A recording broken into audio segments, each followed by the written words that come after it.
wararka ka imaanaya degmada balcad ee gobolka shabeellaha dhexe ayaa sheegaya in saaki aroortii hore degmadaasi ay weerar ku soo qaadeen xubno ka tirsan al-shabaab.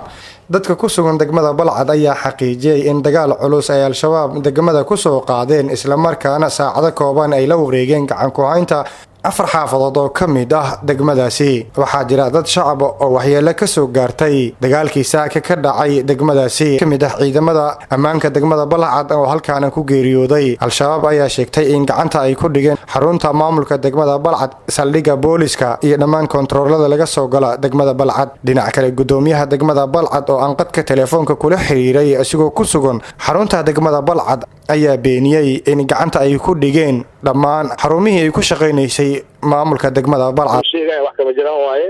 degmada ciidamada amniga ciidamada dowladda federaalka Soomaaliya gacanta ku hayo haddana cadawgaasi beegsayna jabkiisii waxay xabada ka dhex socotaa beeraha daniga baalooyin soo dhacaysa walamooy wayna soo ajarmeen insha Allah waqti dhowna waxaan hay'adaha amniga la wadaagi doonaan wixii laga qabtay iyo wixii dagaalkaas oo ka dhacay laakiin waxa cadeynaynaa degmada taaka kamid inaysan soo gaarin difaac ugu horeeyay ku fashilmeen dhaawacoodii meedkooda insha Allah waqti dhow soo bandhigi doon wax kama jiraan waaye aniga hadda kula hadlaaya jooga degmada meeshii xabada ka dhacaysa jooga oo furta magaalada waa maqli ka taay gaarina inaa wado aniga dagaalka hormuudka cadawgaas insha Allah waa ku jihaadayna waana dad